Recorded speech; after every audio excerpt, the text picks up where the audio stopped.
Yeah, so everyone, with Andrew Brown traveling in Scotland, we have a new intern who just joined us this week. Alex, he comes to us from Exeter in England, and he's one of the GameStop apes. He's been a big GameStop holder and supporter. Um, and more significantly, he also comes to us from Peruvian Bull and his fantastic publication, The Dollar Endgame. You should follow him on Twitter or X, Peruvian Bull. He's somebody who I really like personally. I respect his view on economics. He's a great writer, and Alex came to us with the highest possible recommendation. And I'm happy to tell you guys, in just his first week, he was a huge contributor, contributing a bunch of this week's 5 things, doing a lot of the writing, putting together images, and here on camera to join us the first time. Alex, great first week for you. Welcome. Thank you very much, and that's quite the introduction. But yeah, it's very good to be here, and thank you for the first week. It was a lot of fun. I got to write about the Bank of England, Taylor Swift, and GameStop, as you know. All right. The So trifecta right there. yeah, so let's get ourselves started here. The first thing we're going to talk about, by the way, I'm going to read the title. This Alex came up with a title, which I thought was very funny. Bank of England's Dilemma: Swiftly Navigating Inflation and Rates. Alex, what in the world is the Bank of England going on there? What are they doing there? Yeah, so of course, the big inflation wave that has kind of hit the world since COVID, we've in the UK, we like to think we've dealt with it. And in fact, just before the rate meeting on Thursday, our CPI got back down to 2%. But unfortunately, Taylor Swift, or fortunately, depends how you look at it, Taylor Swift has come over and she has scared the monetary authorities into holding rates high as they fear her concert and may send inflation a lot higher, like it had done in Edinburgh previously. And yeah, she's currently touring throughout Europe, through the UK. And we've seen online through Instagram, a lot of my friends are there at the Taylor Swift concerts, and Prince William and his children have made a guest appearance with a picture of Taylor Swift that's really rocked the world and rocked the world of monetary policy also, apparently. All right. Well, we should definitely talk about the Bank of England, inflation and rates. But before we do that, it's time to be honest. Alex, have you ever been to a Taylor Swift concert? I can't say I have, All no. right. Noted. So you're talking about Edinburgh. How much can this really matter, right? Is a Taylor Swift concert actually enough to move the economy? Is it a real number? Well, in the concert in Edinburgh, I believe it was around 77 million pounds that was injected into the local economy when How much is that in US fiat? around, I'm looking at the figure here, $98 million.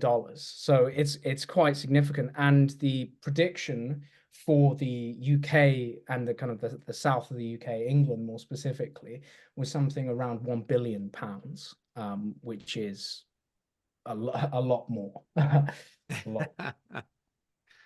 That is so that's actually a real number. Now, when I look at the chart from the Bank of England, where and Andrew will put it up, but when we look at their historical base rate, which is what they call the Fed funds rate, sorry, that's the English version, the British version of the Fed funds rate.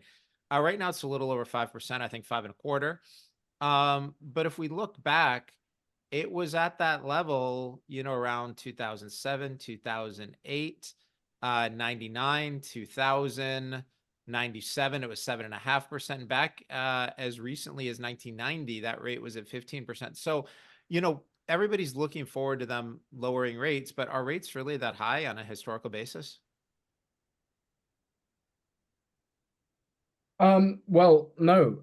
I guess if you look at it like that, the rates are relatively low. But what is high are the debt levels in the UK. I think last year or earlier this year, we just crossed 100% debt to GDP, which is obviously a lot. So it depends how you look at it. But I think post Taylor Swift, those rates are going to come down. And I think, as you say, although looking at those rates previously, they do seem relatively low. I think a lot of people are accustomed to and maybe even suffer from some recency bias, and so that the perception of these rates is obviously different depending on how you look at them. Okay. One of the things you wrote that I thought was really interesting, you wrote about how now that UK, their version of the CPI has hit the 2% level, that gives Prime Minister Sunak a pre-election boost, and saying that, conservatives who are hoping to be re-elected were disappointed that the Bank of England held. But if I remember right, the election there is coming up on July 4th. Interesting date for you guys to pick.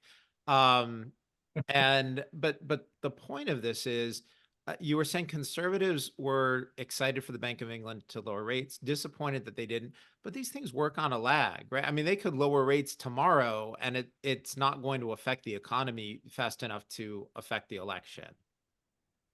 True, and I think that's valid. I think it's more to do with the message that it kind of sends to the public that inflation's dealt with. We're getting back on the page of lowering rates, helping local businesses, and boosting the economy again.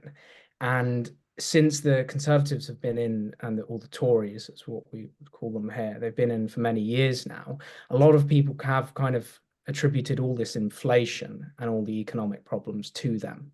So I think coming from an angle of strong economic policy, cutting rates, and having lower inflation, it would have helped Sunak. So I think that was what he was hoping for. But I absolutely agree. I think in the short run, I'm not sure what exact benefits it would have that would influence the election. All right, sounds good. And then last question for you on this one.